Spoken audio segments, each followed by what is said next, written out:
what's up, guys? Albie here with Albie Clutch Fantasy Football, bringing you another video, another episode of our fantasy channel. Here with my co-host Drew, aka Clutch.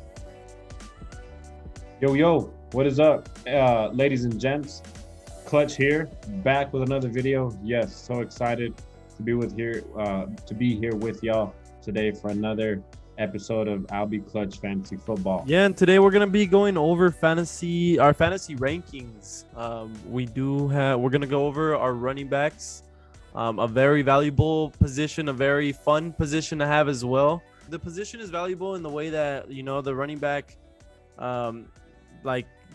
receives passes. I mean, he gets yardage, rushing yardage, he gets passing yardage. And then his receptions as well, like those play a big part when you have a running back and when you're playing in PPR. If you're in a standard league, they're still valuable because they can pretty much do it all on that end. So they can get yardage through the air and on the ground.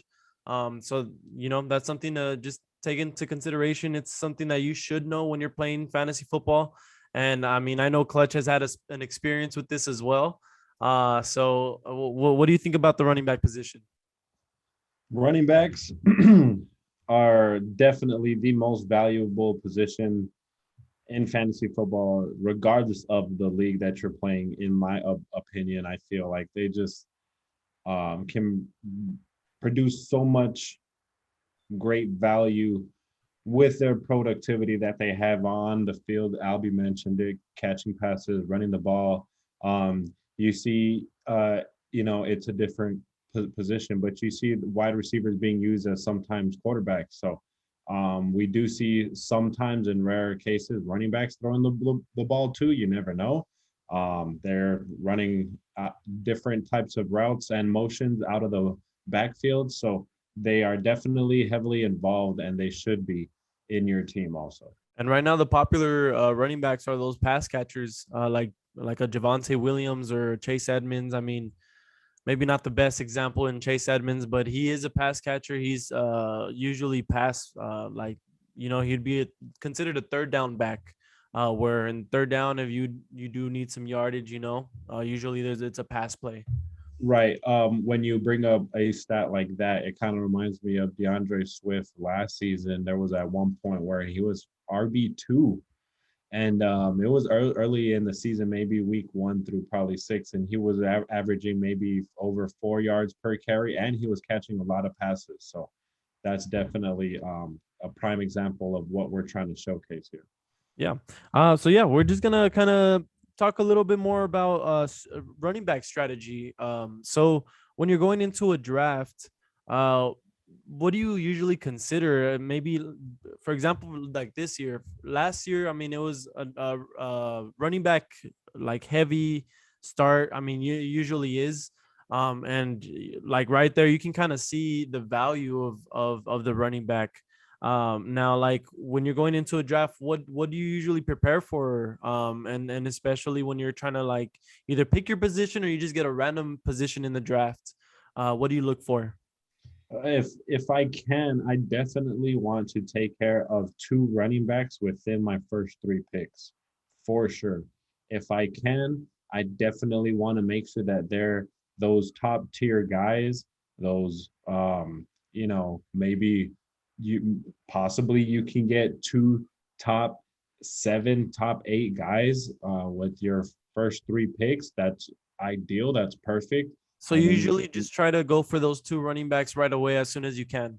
Right, and then you can kind of build if you can solidify 2 solid running backs with your first 3 picks, you can build around that in the later rounds. Yeah, and again, it's all feel. It's all feel from the draft, the position that you're in, and then the type of the type of league that you're in, whether it's a 2 quarterback league, two RB, 3 wide receiver. You just got to be aware on that end, and you can choose um, the spot you want to be in where you think you will have the best chance. But regardless, if it's never gonna go according to plan, so you just gotta find a way to make it work. But yeah, and so comparing early round running backs to later round running backs, Is there a is there a certain strategy that you've taken before where you like you didn't really jump on running backs right away? You found value whether in the like tight end position, receiver, quarterback position, aside from like maybe holding, yeah, just holding off and like drafting running backs a little later in the draft where you can find a good amount of values still. I mean, for example, like maybe like a Travis Etienne or Cordell Patterson. Sorry about that. But yeah, like, what do you think on that?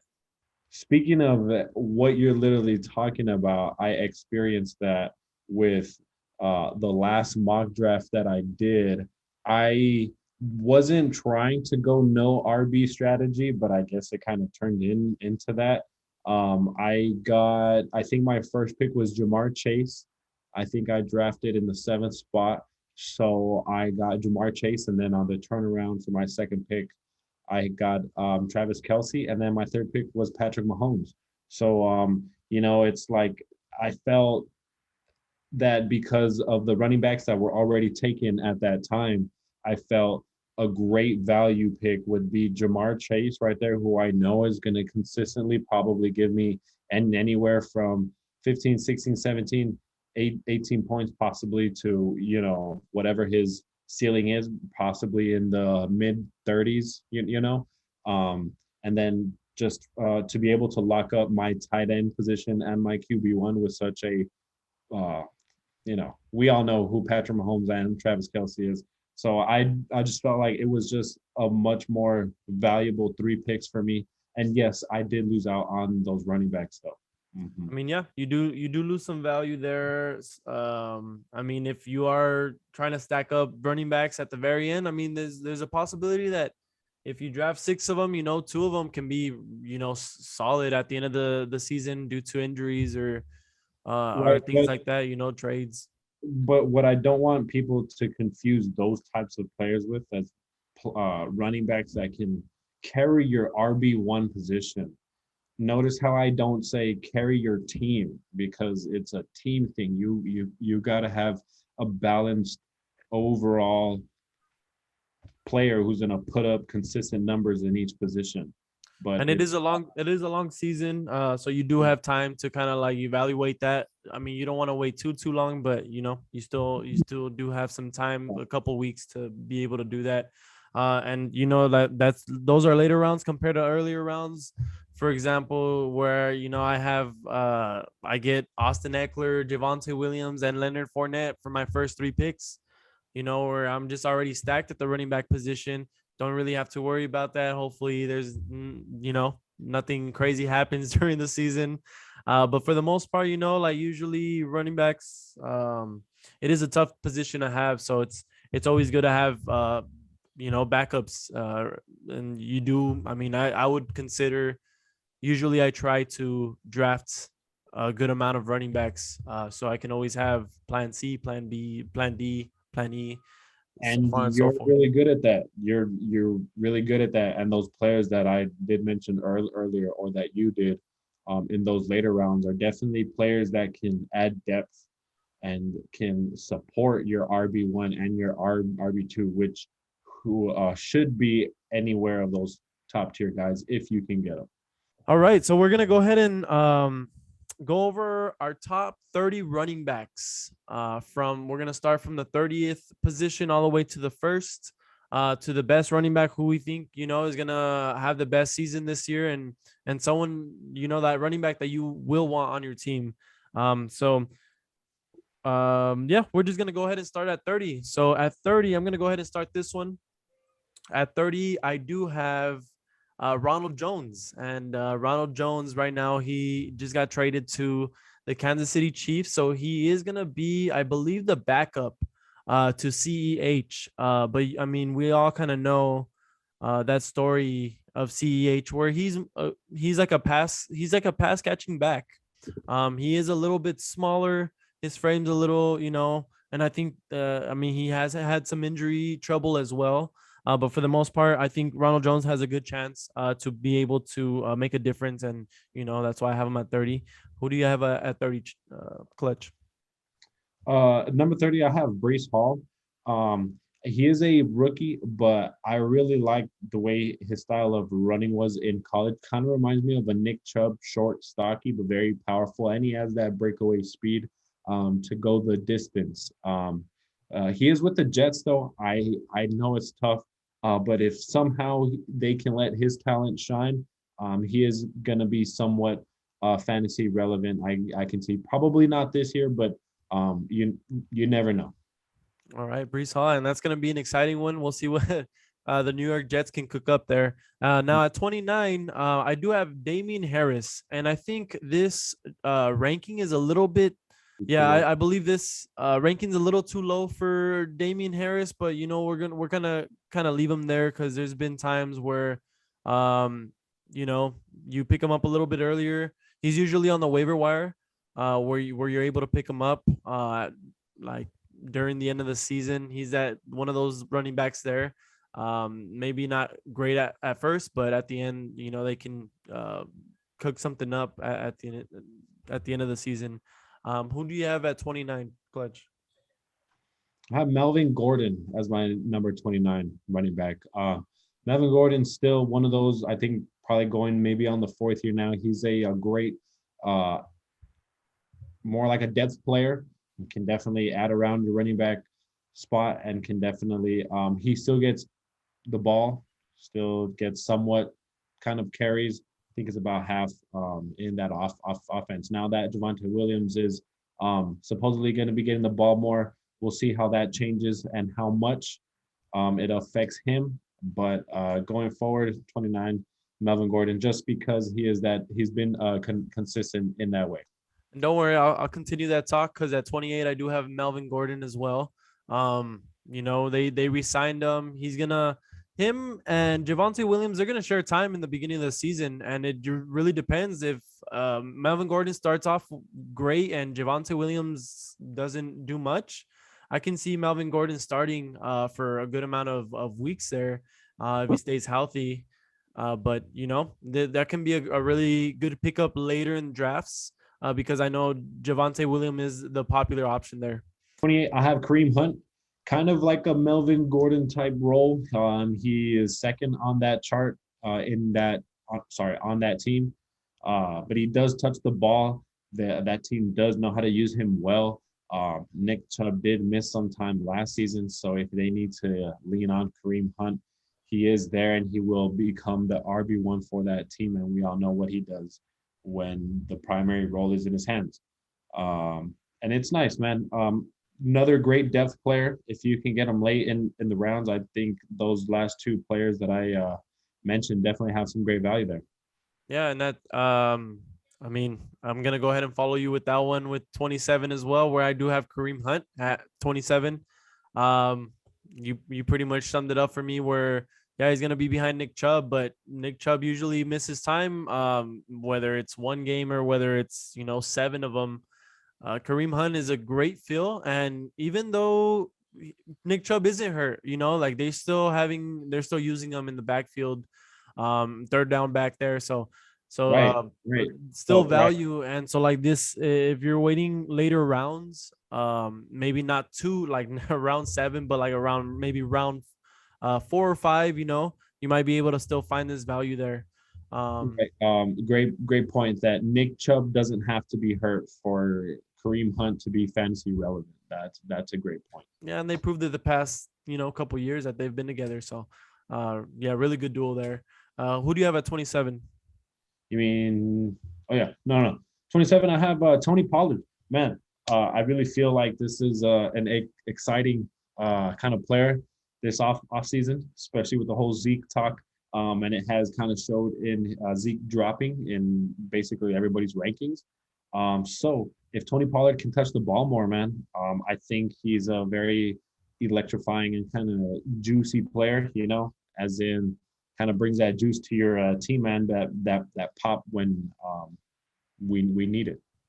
Yeah, I mean, and then with Zeke kind of a little shaky. I think Zeke we'll have a conversation about Zeke here later on. But yeah, I mean at 26, I do have Tony Pollard. So again, I'm following you on that one. Now Tony Pollard, I do have him as one of my favorites this season. Someone that I am targeting. If I can pick him up again, you never know if you're gonna be able to, but if you do, then you can strategically use them. Especially if you do have Zeke as your RB1, and then you have Tony Pollard as your back, or RB3. You can always fill in case Zeke isn't doing that good and Tony Pollard is. That's a strategic play there, which is why I think Tony Pollard can he's still a valuable pick in the position. He proved it last season, where Zeke, Zeke was still out there, but Pollard was getting all the touch, like all the great touches. He Well, was well, he was making things happen for that offense. he was averaging over 5 yards per carry last season. There you Tony go, Pollard was. and that's Tony Pollard for you. So And that's in a secondary role to Zeke. and you're starting to see a lot of this happening where a lot of teams are going to double backs, dual backs, where you do have the main runner, main rusher, and then you do have that backup, third down back that can do it all, on the ground and through the air. So Tony Pollard's going to be one of those guys, and there's Kareem Hunt's another one of those guys. So maybe there's going to be another one coming up here. Who do you got at 26? 26, I have AJ Dillon. I really like him. He's kind of like another one of these players, man, that you literally just mentioned. Might as well add to the list there, AJ Dillon, behind Aaron Jones there. And he's definitely a strong running back that can undoubtedly get those tough yards, those 2, 3, 4 yards in between the tackles and keep those chains moving. I've never drafted him, but this season I wouldn't mind taking that leap on him, just because Even though Aaron you know Jones. that Aaron Jones is the main guy. Well, yes, because Aaron Jones did miss some time last season, and it's not the first time that he has missed at least a few games back to back. So Okay. we know that Aaron Jones comfortably steps into the RB1 role there in Green Bay if Aaron Jones is not or sorry is out. Yeah, and AJ Dillon is gonna be another asset for. I mean, he's gonna be one of the main assets there at Green Bay since there's no more Devontae Adams. I'm sure he'll get a big role aside Aaron Jones there, and that's why I have him at 20. I have AJ Dillon at 25. Okay, nice. So Oh, you're starting to see that second RB2 from these teams in this area. So just keep that in mind. mhm. Yeah, some of these players, like how we mentioned, Tony Pollard, are great handcuff players. Kareem Hunt, Melvin Gordon, things like that. Just for the viewers watching, I haven't gone through Albie's rankings as of yet, so I'm kind of learning his rankings as we go here with you guys. So just kind of pointing that out. Yeah, and I'm learning yours, so that's kind of good. We're in the same range around there, Right. which is Cool. which that's reasonable as well. So Mhm. um, we'll see if there's any surprises down the road. So who do you have at 25? I have Miles Sanders now. Um, I usually have him ranked kind of low, even though he's RB1 for that team. They don't mm, necessarily use him to his full potential. I know a lot of people in Philly are definitely upset that they don't run the ball and don't use him more. And I do feel like if they did give him the ball more, he's potentially, RB2 type, level kind of guy. But he just hasn't been it for me personally. I know there's a lot of Miles Sanders fans out there, but I'm definitely not one of them. So 25 there in my ranking. Still have hope for him though, so I definitely haven't given up on the guy. But definitely one of the bottom ranked guys on my list for sure. And yeah, so Sanders is someone that I do not have ranked in the top 30, so that is a very interesting Okay. choice there. Usually, I mean, I would have him there, but I lost faith in And that's fair. Miles Sanders. That's fair. That's fair. So yeah, we're gonna go ahead and go to the 24th spot, and at 24, I do have J.K. Dobbins. This is kind of No, it's not a surprise for me. I think last season there was a big anticipation that J.K. Dobbins was gonna finally be able to, have a solid season. I know the year prior to that, he ended the season very well, and he ended up being the starting back until he did get injured. So he was out part of the season, or the part of the ending of that season, and then he got injured again. So we weren't able to see anything of J.K. Dobbins last season, but hopefully this year we'll be able to see him, and we'll see. I think he'll be back. He'll be able to do something in that backfield with Lamar Jackson. I think it's a pretty solid offense there, and I think it's gonna be pretty interesting. So yeah, who do you have at your 24th spot? 24th spot, I have Elijah Mitchell. I feel like he was a pretty solid running back last season towards the end, um, for that team. And he is fast, man. He's shifty. He's that shifty kind of guy.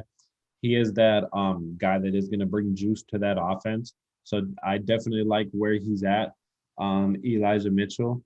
If you're thinking like clutch here, okay, speaking of clutch picks, I would like to end maybe with 3 to possibly 5 running backs. So I would love for Elijah Mitchell to, like, I would not mind him being my 3rd to 5th running back on my team. That just, a great depth player who's going to touch the ball, and you never know, he can become. I'm not sure exactly how many touchdowns he had, but I know he did have some. Yeah, I mean Elijah Mitchell, I did have him last season, and he was a great fill in my flex spot for a great while because I was stacked at running back, and he was my third running back. He did finish with 5 TDs, 963 yards, rushing yards, and then he had another touchdown, receiving touchdown, and 137 receiving yards. So Elijah Mitchell, I think he's still a valuable asset to that offense. I think he's just a valuable asset in fantasy in general. He hasn't really proved me right, I guess. At first, I didn't think he was gonna be much, but you see those big games that he has. You see the I would say the consistent play and the consistent points that he racks up on the weekly, where you can put a range or a minimum on him of how many points he's gonna score weekly. So that's just a little bit on Elijah Mitchell, which I do have ranked a little higher than you. Now at 23, I do have Antonio Gibson. Antonio Gibson, I did have him ranked pretty high last season. I thought he was gonna actually have he was gonna have his breakout year, but it was the opposite. He maybe had a good couple weeks in the middle of the season. I'm not exactly sure when, but it wasn't the best season for him, and that just kind of it. Week 1, he actually rushed for 146 yards on 21 attempts. He averaged 7 yards and 1 touchdown. So, but the next 3 games, he had 29 yards, 26 yards, and then 36 yards, and averaged maybe 2 yards per carry, 2.5 yards per carry. So he's Yeah, definitely sketchy. he finished with about like 1,300 all-purpose yards, 10 touchdowns total. So I mean, it's not a terrible. He's not a terrible running back. That's why I have him ranked at 23. Compared to the last couple running backs we've gone over, I would still see some hope there. He's still the RB1. I don't see. I know there is a rookie running back there, which I forgot the name of, but maybe there's going to be competition what's going to force him to actually make a jump here as an RB1. Now who do you have at 23, Clutch? We might as well continue that conversation, man, because yes, it is Antonio Gibson. I think he's a good player. I just think he's in a bad offense. He did have 1,000 rushing yards, and he did have 7 touchdowns, average 4 yards per carry. That's pretty solid for RB1 in that Washington offense, who has not been consistently good. Not a lot of people have faith in that team to be good. This coming year, this with Carson Wentz, I don't have much faith. But yeah, I feel like if he does get an opportunity to shine, maybe somewhere else next season, who knows? But right now, I have him at 23. I don't think that offense is half bad though. You have Scary Terry out wide, and then you do have Carson Wentz, who we've seen him do some pretty good things. No, he Not the greatest, Scary, but Scary Terry is a great player. He is. He's their best player, I would say, on that side of the ball easily. what about And Logan Thomas there in tight end position? Logan Thomas is how do you say, prone to injury? We Fair will say enough. and I don't know. He just hasn't taken No, I get it. advantage of his opportunity.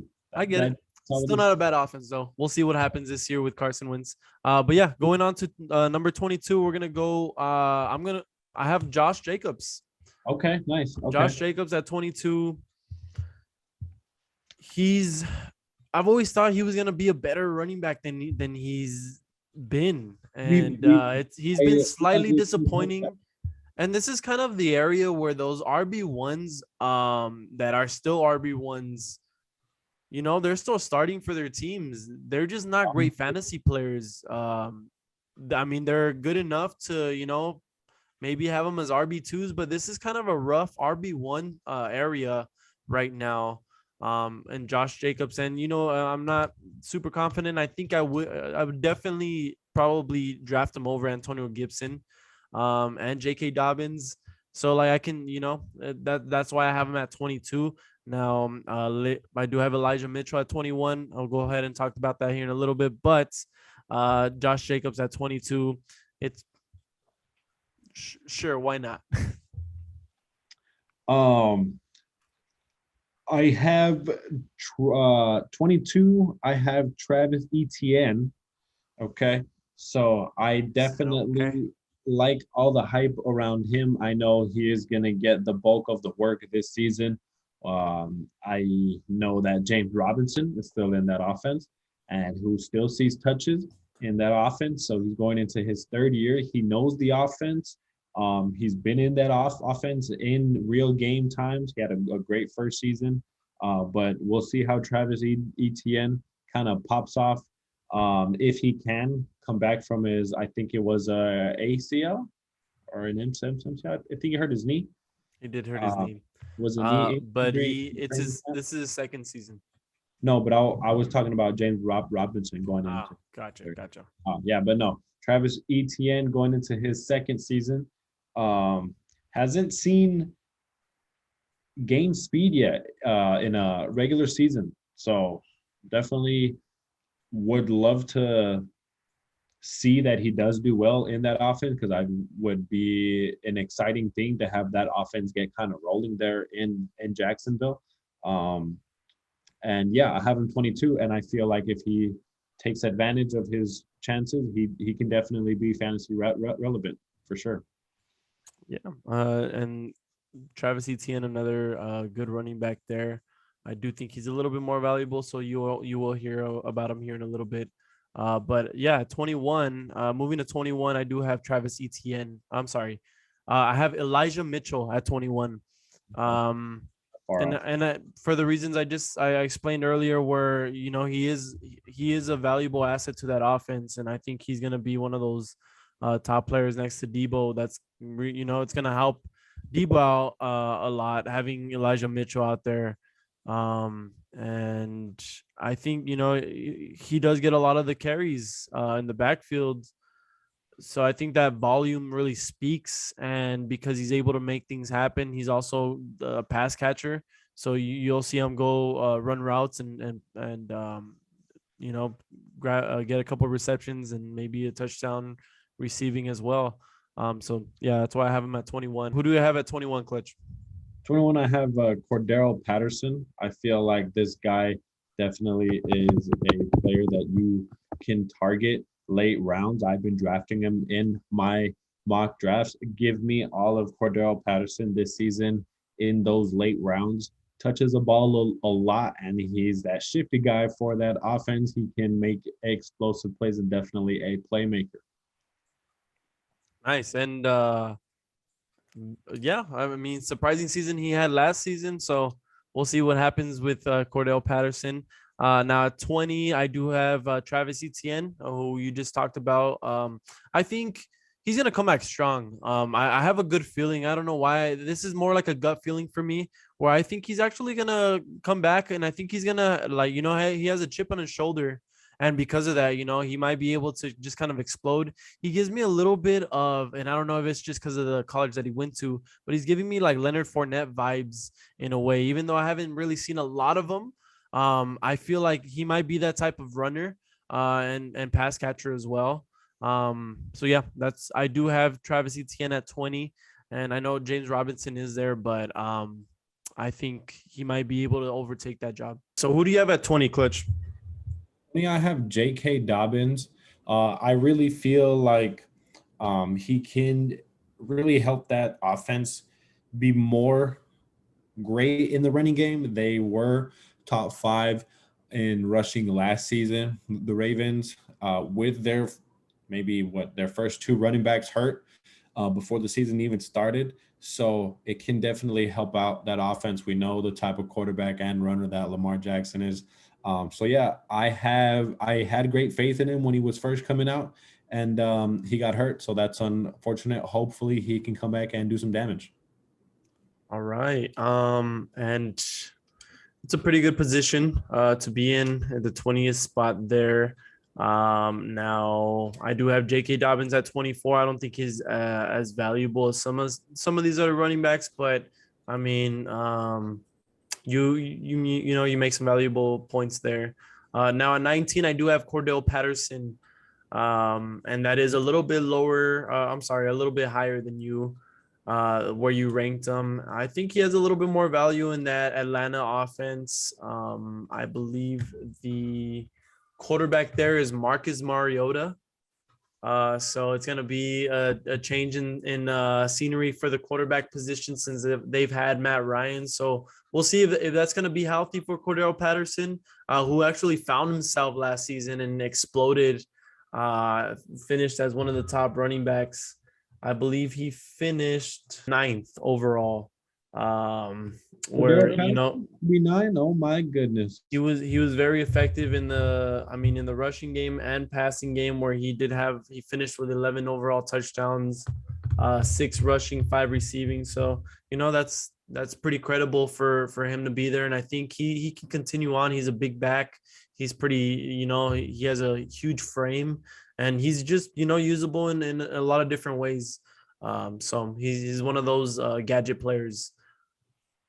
Who do you have at 19? 19, I have Josh Jacobs. I feel like that Raiders offense is going to take a step up as a whole. Yes, because of Davante Adams, I feel like that's going to free up a lot of. I just feel like that's going to free up the whole offense. That's not going to have the teams loading up the box to stop Josh Jacobs and Darren Waller. So I have Josh Jacobs there. I feel like he can definitely, like how you had mentioned earlier, he is an RB1 that low in the rankings. So definitely going to get the bulk of the volume there in Las Vegas. Yeah. I think I do like that fact that the Raiders did jump up a level, getting Devontae Adams, and it's going to be interesting to see if Derek Carr can take a leap up as well. Who does need to step up to be able to make it into the playoffs and deeper, to maybe even to the Super Bowl. So we'll see if they can get it together there. Now at 18, I do have James Conner. James Conner, I struggle to really rank him, mainly because I feel like he had a chip on his shoulder to prove that he can still be the number 1 running back, and he proved it last season, and that's why he got paid. So now it's like, which James Conner are we gonna get? Are we gonna get the same, the same Arizona, Pittsburgh James Conner that would bring value, so much value to your team week in and week out? Or are we gonna get a James Conner who's like not really there, not gonna produce too much, might lose his job type James Conner, which we've seen before as well. So I think more on the positive side this year. I did see what I like to showcase last season, so hopefully he can duplicate that this season. Now, who do you have at 18? 18, I have Cam Akers. I feel like he should come back healthy, and he is RB1 for that team. Another kind of low-ranked guy who's going to get a big chunk of the work in offense, who just won the damn Super Bowl, man. It's crazy, that team. I feel like they can get better. I personally feel like they should resign OBJ to kind of keep that camaraderie. Camaraderie. Camaraderie. I feel like they should resign OBJ, the Rams, so they can keep that camaraderie there on that team and just kind of build on last year, man. And so I feel like he can be part of that offense and help, which we have seen it. And we're going to continue that conversation because I do have Cam Akers at 17. For all the reasons that you pretty much specified. Another point is, he finished strong in the playoffs, and I think that was a big indicator of what we might see in the future. Darrell Henderson hasn't really worked there in LA, and I think Cam Akers should have been the back since the beginning. He just unfortunately he got injured, and that's what happens in the position. So you have to be really ready because any of these running backs can get injured whenever, and as much as I wish nothing that never happens, and it's just part of the game. So I think he's gonna be able to jump up this year and make some more noise. So I think he's valuable at 17. Around that time, I think it's like the third or fourth round where he's gonna be around that area. So if you're going zero RB strategy, you can wait till then if you really want to pick up Cam Akers, which wouldn't be the worst thing in the world. Who do you have at 17? 17, I have James Conner. I like what he did last season in Arizona. I had him on my team for a little bit, and then I wasn't patient enough with him, and I definitely it came back to bite me because that's when he started to begin being productive in the running game and the passing game. So let's not forget that he can catch passes out of the backfield, and he can run the ball too. Yeah, he can run the ball between the tackles. He's a strong, big guy, hard to bring down. So definitely like that dual threat type of ability. And to kind of go off of what Albie said on his last take, these running backs are fragile week in, week out. You never know when, one's going to go down, the next one steps up. So we try to emphasize running back depth on your team. That's why Albie drafts at least 5 running backs per draft, per mock draft. And you guys will see him in our other videos draft running backs on top of running backs. And I think it's a really good habit to get into because they are definitely a solid core on your fantasy team. Yeah, definitely a great strategy that I think has worked over the years. And regardless of who knows my strategy, like it's always gonna be different. I'm always ready for the challenge. So at 16, I do have David Montgomery with the Chicago Bears. Now, Justin Fields most likely will be the starting quarterback this year. And, it just really, David Montgomery has proven himself. I think he's proven himself to be a solid running back, even though there's been a lot of doubt going his way. There has been a couple seasons where he does choke somewhere in the middle where, he's just not producing and there's hope been lost on him, and then out of nowhere just kind of brings it back and bounces back and starts, making noise again. So David Montgomery is definitely proven himself to be in the position at 16. And like if you're looking, let's say you're looking for an RB2 and David Montgomery is there, like that can be a lot of value. Now you just got to make sure that you're not missing someone on the wide receiver spot, on the wide receiver side or quarterback side. Even tight end. You can be looking at like a Mark Andrews or like a George Kittle maybe. But if you really do want to go running back heavy and you have David Montgomery, like you're able to pick him up, that can be a solid pickup right there. Well, now who do you have at 16? 16, I have DeAndre Swift. I feel like he is a great piece in that offense, even though they aren't really a good one, but they do know how to use him. He touches the ball a lot, which I do like, which is great volume. I mentioned earlier that at one point in the season, he was RB2. That is definitely a player that Albie kind of convinced me on mid-season, but before he got hurt. So before he got hurt, he was definitely one of the top fantasy backs in the league, just because he touches the ball a lot, catches a lot of passes, can run in between the tackles, and he gets a lot of goal line looks and touches. Yeah. Nice. So I'm gonna move on to 15th. And now at 15, I do have Javonte Williams. Now I did drop him down a little bit, mainly because of Melvin Gordon kind of gives me some type of concern there to see, like there's going to be competition for that first spot. So, and we don't even know who's going to be starting yet. I mean, as of right now, it looks like Javonte Williams most likely will be the starter since they did sign Melvin Gordon a little later. I think they might have a plan already to like have Javonte as a starting back after like seeing him last season. So it's gonna be interesting to see, but I think I do have him at 15 there. Now who do you have at 15, Clutch? 15, I have David Montgomery, who is definitely somebody that I like because he gets a lot of the goal line work. He definitely gets his opportunities to score. The only thing is that he's definitely a sketchy and risky pick because that offensive line in Chicago is not good. That offense is, basically that whole team is in a rebuild mode right now.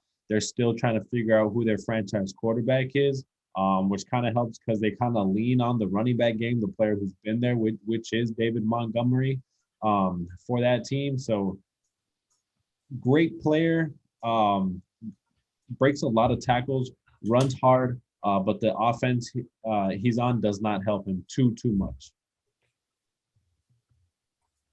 All right, and we're gonna go ahead and go to number 14. 14, I do have Aaron Jones. Aaron Jones. Really? Not just because he's from El Paso, Aaron Texas, Jones. where that's You where El Paso exactly like we're that? from. So You're we're gonna just do El Paso like that? You're gonna do. So yeah, I do have Aaron Jones at 14. Nothing but talent there, man. Shout out Nick. I was excited when he ended up getting the starting role, and he was just proving it time and time, breaking runs and just making defenders miss and just being so swifty out there on the field. I think he personally, I've never been a fan of picking him in fantasy.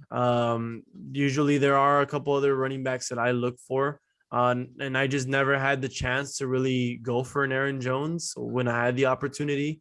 But he seems to prove me wrong every time. During the season, there's times where I see him, just breaking out for a bunch like 20 plus points, and that's on a consistent basis. If he's on a roll, if the offense is on a roll, and he has Aaron Rodgers there, who's like they've been together for a good while now, so they know exactly how they play, and I think that benefits Aaron Rodgers on that side. So I do have Aaron Rodgers at 14. Quick note on that also, Aaron Rodgers loves to throw to his running backs. It doesn't matter who's in there. So Aaron Jones definitely has benefited from that in that way. A lot of points, especially in PPR, people. PPR, that's what we're PPR. talking. All right. Number 14. 14, I have that guy, my man. I have that guy, Ezekiel Elliott at number 14. Lowest I've ever ranked That's a him little in low possible. That for an is a RB1. low. That is a little low for an RB1, but it's okay because I For a feel like great RB1. I feel like there's going to be a lot of people stepping up and climbing the ranks this season in terms of the top running back in the league. I'm not just talking about the top 1 through 5. I'm talking maybe the top 10, top 15. I feel like can really shake up this year.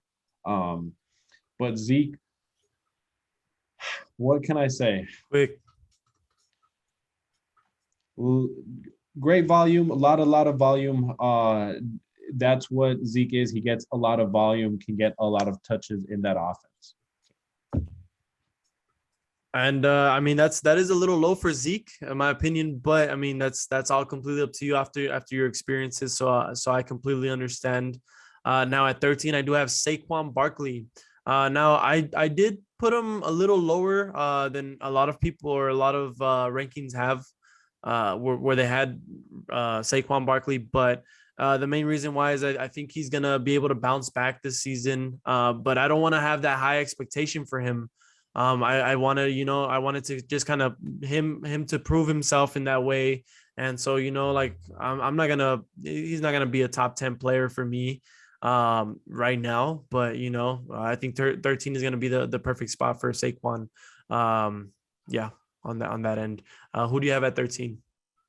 13 for me, I feel like is a perfect spot for Javonte Williams to kind of pop out this year. I feel like if he does take over that role, it's going to be him and Russ, man, which should be nice. Russell Wilson has always played his best when he has a strong running game. When he went to those back-to-back Super Bowls, he had Marshawn Lynch, one of the GOATs. And he can really play off of that. And, we all know how dangerous Russell Wilson is off of play action and when he has a good running game. So if Javonte Williams can help that offense in ways that I think he can, the Broncos can be a really dangerous team, man. That whole division, AFC West, is definitely probably the best division in football right now on paper. And gonna go ahead and move on to our 12th spot. And 12, I do have Alvin Kamara with the New Orleans Saints. It's really hard for me to see Alvin Kamara out of the top 10 because usually that he's always in that stack because he is that pass catching back that's so agile, and he's been the force on that offense for a while now. But now tables have turned. The team isn't the same anymore, and it's a new team with Jameis at under center. And as long as Alvin Kamara is healthy, I think he'll be able to make an impact on that football field, which is why I do have him at 12 there. Now, who do you have at 12? 12, I have Saquon Barkley. So I'm kind of glad that our rankings are a little bit closer than I thought. So that's nice. Saquon Barkley, I feel that's a good spot for him too. Like how you said, kind of not really put him in the top 10 anymore, but definitely not have too much high expectations for him. He is one of my dark horse players this season. I do expect for him to kind of bounce back, man, and show basically the world that he is, the player that we saw his rookie season. It's so unfortunate that he got hurt, but that's what it is. And hopefully he can bounce back. And it's a good area to have him in. I think Saquon, yeah, that's definitely a good spot for him there. And yeah, I do hope he does bounce back. I think he needs that. I think he needs it, and I think he'll get it. So we're gonna go over 11. Number 11, I do have the guy, the myth, the legend. Oh, wrong side right here. So I do have Zeke Elliott at number 11. I did kick him out of my top 10 last year. I believe I had him at 10. But this year, it was kind of a shame to see what we saw, and it's just simply him slowing down. And that's what you see with these running backs from time to time, like they just take so much they take big poundings year after year, season after season, and wears you down. And I feel like we're seeing a little bit with Zeke here, but never count him out. I think there's still a lot of hope there for Zeke. So I do have him at 11, and I think that's a really good spot compared to where Clutch had him at 15, I believe. There is a difference there, and I would choose him over a couple of over these running backs because I do trust them in that way. But definitely more RB2 range than a clear. Like I'd rather have him as an RB2 if I could than an RB1. But I would still allow him to be an RB1. I think this season. So yeah, who's your 11? My 11 is Alvin Kamara. Just based off of the amount of passes that he can catch, I don't think last season or the past few years have been his best season in terms of rushing or pass catching. But he still put up some solid numbers, 47 catches. He averaged 9.3 yards per catch. So he can definitely make some plays with the ball in his hands in some space. And he did have just under 900 yards rushing with 4 touchdowns. So definitely not bad for a PPR player. Hopefully, Jameis Winston can get that offense kind of gelling. It'll definitely help him out there. All right, so we're gonna go ahead and go over our top 10 running backs, and these are the main guys. These are the guys you really want to concentrate on when early in the draft. If you're gonna go running back heavy. So I'm going to go ahead and do my top 10, 10 to 6. I'm going to go ahead and go through those 5 picks first, and then I'll let you go through 10 through 6, and then we'll do 5 through 1, all right, on each side. So I'm going to go ahead and start this one out. At 10, I do have DeAndre Swift. The reason why I do have DeAndre Swift is because I believe with that Lions offense, we had Jared Goff, we have Amon-Ra Brown. I think Swift is that running back to be able to make, make that fill that position in, to be able to make that offense click in a way. I do see him. He's one of those flashy players that, he'll break a run, break a couple tackles and take it to the house. And I think that's a big energy driver when you have someone on your team like that. And I think, I don't think he's a very, I do have him in my top 10, and I think he's going to have that value there. Now at number 9, I do have Joe Mixon. Joe Mixon with the Cincinnati Bengals. He's been a little sloppy previous years, but last season he finally kicked it back up into gear, and he was, he was proving his doubters wrong. Let's put it like that. Now at 8, I do have Leonard Fournette. Lenny Fournette. I've been a big fan of Leonard Fournette ever since, he joined the NFL with the Jaguars. I think, he did have some injuries there, but, he showed off his showcase there, and he became the running back that he is today. And now that he's under center with Tom Brady, and they do have a championship together, I think he's going to continue just doing his job there at Tampa. And looking at his stats, he did go 812 rushing yards, 8 touchdowns, 454 receiving yards, and 2 touchdowns. So plenty of work there for Leonard Fournette. And I believe he finished 6th overall. Now at 7, I do have Nick Chubb, and Nick Chubb is one of those players that I'm actually going to be looking out for to be able to draft. That guy is just talented. He's super talented. In that Cleveland backfield. Now, the question I have is who's going to be starting at quarterback, because Deshaun Watson is still not cleared to be able to play. Now, we don't know if he's going to be able to even play this season. And so there's going to be a gap that's going to need to be filled there. But regardless, I think Nick Chubb can still make things happen there, even though they don't have the best quarterback. Um, talent, talent there. And then now at 6, I do have Najee Harris. With the Pittsburgh Steelers, he showed Not Najee Harris. Again, I think he's gonna do the same thing that he did last year. He ended at RB. He was the third best running back last season. 1,200 yards, 7 touchdowns, 467 receiving yards with 3 receiving touchdowns. That pretty much tells you all of it. 74 receptions. So you're gonna get some extra points. You're gonna get 74 more points because of those receptions in PPR. So that's something to keep in mind. And yeah, that's my 10 to 6. So we'll go ahead and go with Clutch. Let's see your list there. okay. Number 10, I have Joe Mixon. So yes, I was definitely one of the doubters that That's a shock. Joe Mixon proved wrong. Yes, I do. This is the highest I've ever ranked Joe Mixon. I would always have him around maybe top 15. No, he put him at 20 No, last year. you're right. You're right. You're right. I did have him at 20, just because I thought he would be continuing his streak of down years. But glad he kind of popped off last season, man. He had some great points. He had over 1,000 yards rushing. He did great in the he did great in the passing game, which was awesome to see. So I can see him maybe going around, 10th best running back this year. Number 9, I have Aaron Jones. In that offense, I feel like last season he had a down year and he still had 800 yards rushing, with only 4 touchdowns. So I don't expect him to get 4 touchdowns again. I do see that number going up this year.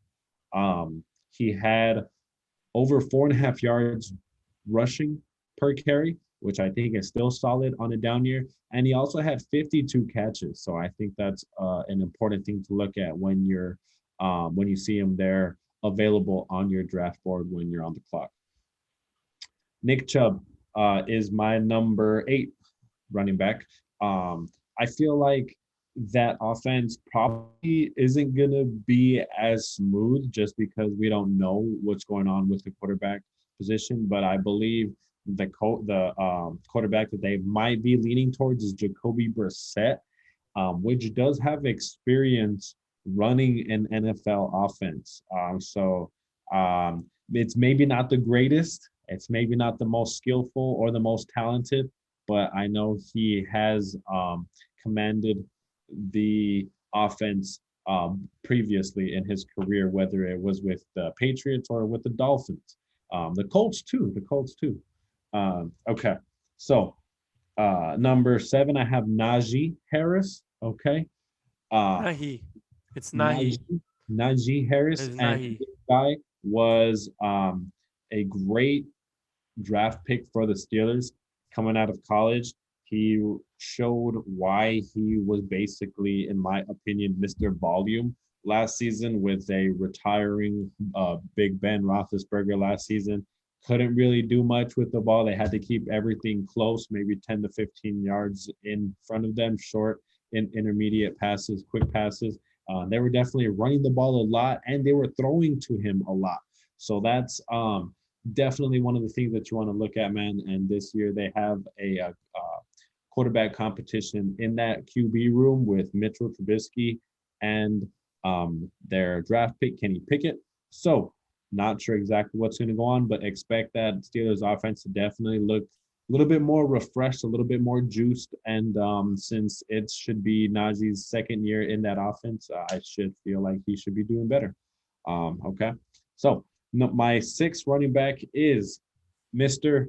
Lenny Super Bowl champ Fournette. Yes. Albie mentioned that he finished RB6 last season, and I feel like that's just the perfect spot to kind of rank him at because I had him on my team last season, and I drafted him maybe after the 7th round, if I'm not mistaken, 6th, 7th, late rounds, kind of around there. And it was great value towards the end of my season. He literally became one of my strongest running backs, and I just love that. It's the greatest feeling when you can draft, especially a running back at that late in a draft, and for it to pop like that gives you great value. That's what we do it for. And that's surprising to hear. You were never a Leonard Fournette fan. I'm glad I was able to inspire and Hey, prove a point. You know what I mean? you kind of have to go with the trends here. You know what I'm saying? So if he's hot, you better get him while he's hot, man. That's all I'm saying. Okay. Uh, Yeah. and So we're Tom gonna Brady go ahead. throws a lot to his running backs, so just want to keep that in mind also. So we're gonna go ahead and go finish up here with our last top 5 running backs. Now these are the guys, the most valuable guys right here, the most valuable running backs in the game. Now, if you can have 2 of these guys, that would be beautiful. You're set. That's ideal right there. If you can go, the first 2 picks can be running backs, that would be pretty awesome. But it is really rare, but never impossible. So I'm gonna go ahead and start with my 5, and then we'll finish up with clutches. So at 5, I do have Christian McCaffrey.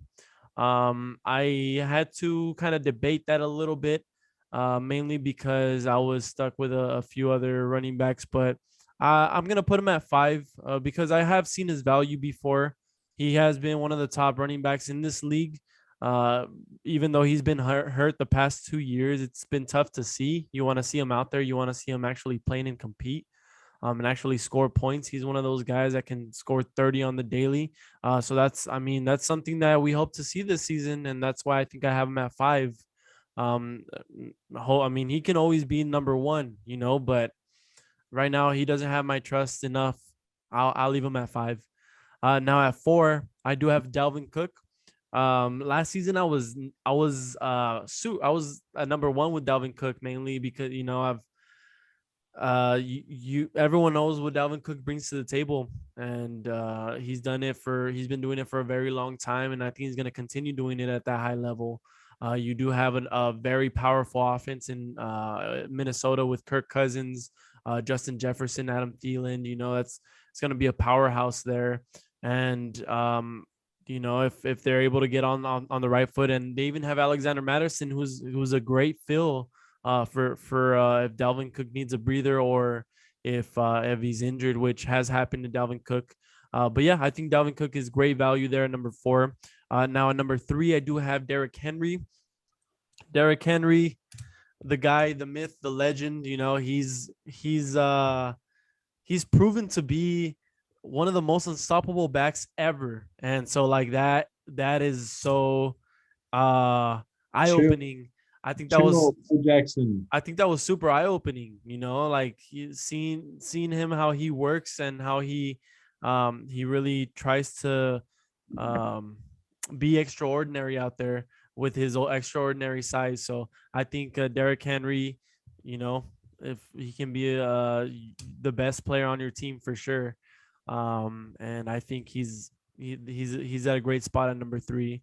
Now number 1 and number 2 are gonna be a little controversial here, but I'm gonna go ahead and number 2, I'm gonna go Jonathan Taylor.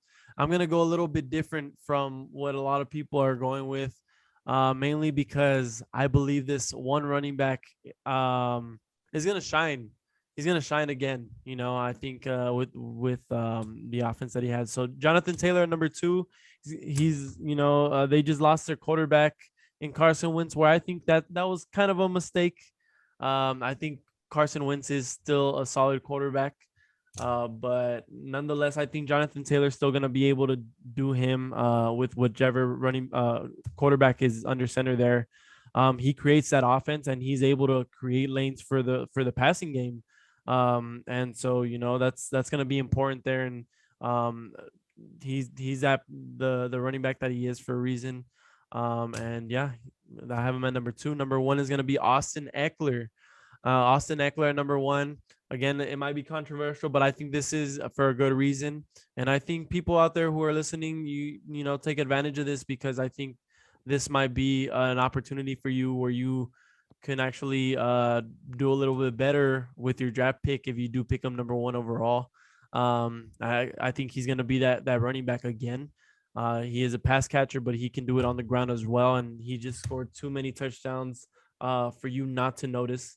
So I'm going to stick it there. Not as many as Jonathan Taylor, but I think it's the switch is gonna flip. But yeah, let's go ahead and do Clutch's top five. We do have 4 minutes left. Okay.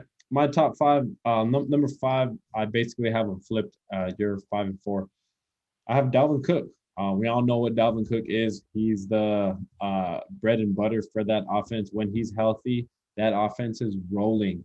That opens up the passing game, which then you have Justin Jefferson and Adam Thielen kind of popping off, and Adam Thielen having those 10 plus touchdown seasons. And I just feel like Dalvin Cook can continue to stay healthy if he can. He can continue to be Dalvin Cook, which is, top 5 running back in this league, man. So definitely no argument there. Number 4, CMC. I'm sorry, dude. I have to put still CMC over Dalvin Cook just because you basically said it. Yes, he has had some injury issues the past 2 seasons, but when he's in, he drops 30 like if he hasn't left. And it's crazy to see. That was really mind-blowing and eye-opening for me to see. And that's why I have him ranked over Dalvin Cook. And hopefully he ascends himself back up to the number 1 spot in the league, because the league is definitely more fun when Christian McCaffrey is on top, in my opinion. Number 3, Derrick Henry. We all know what kind of freakish monster this guy is. You can say what you want. He doesn't catch passes, this and that. He's not a great PPR fantasy. I don't care what you want. The guy gets when the guy gets the ball in his hands, everybody get out of the way. Nobody wants to tackle him. He runs through the hole tough. He's got that breakaway speed. He's gonna get those yards and he's gonna get those touchdowns, man. Not much else to say about Derrick Henry. We know what type of productivity he brings. Number 2, I have Austin Eckler, and I was just looking at his numbers. Man, the guy literally balled out last season. No complaints or arguments as to why Albie would have him as his RB1 in his rankings. He had 12 rushing touchdowns and half as many receiving touchdowns, and he also caught 72 passes. So that's just 72 extra points just right off the bat without running the ball or counting touchdowns, people. That is the prime example of a PPR tier 1 fantasy football player. Jonathan Taylor is my number 1, man. He had over 1,800 rushing yards, right? Was it 18? Yep, 18. And he had 18 touchdowns also. 18, yeah, 2 receiving touchdowns, 360 receiving touchdowns.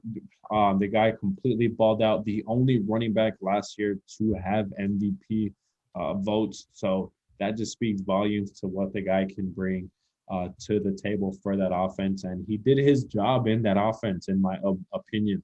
He put it out on the line for a man, and last season it just seemed like, Carson Wentz just couldn't get it done. But that's another story. But Jonathan Taylor, number 1, definitely. I feel like he can continue to build on his successful last season. All right. And those are our rankings right there. Those are going to be our running back rankings. I hope you guys have enjoyed. I hope you guys have learned a little bit and look into them a little bit. We're going to have them on IG and Facebook. Be sure to subscribe, like, and follow us on YouTube, Facebook, Instagram. I'll be Clutch Fantasy Football. We're always going to be putting up content, and we're going to continue to be putting content. So thanks for watching. Hope you guys had a good time, and we'll see you next episode. Let's go. Let's get it. Peace.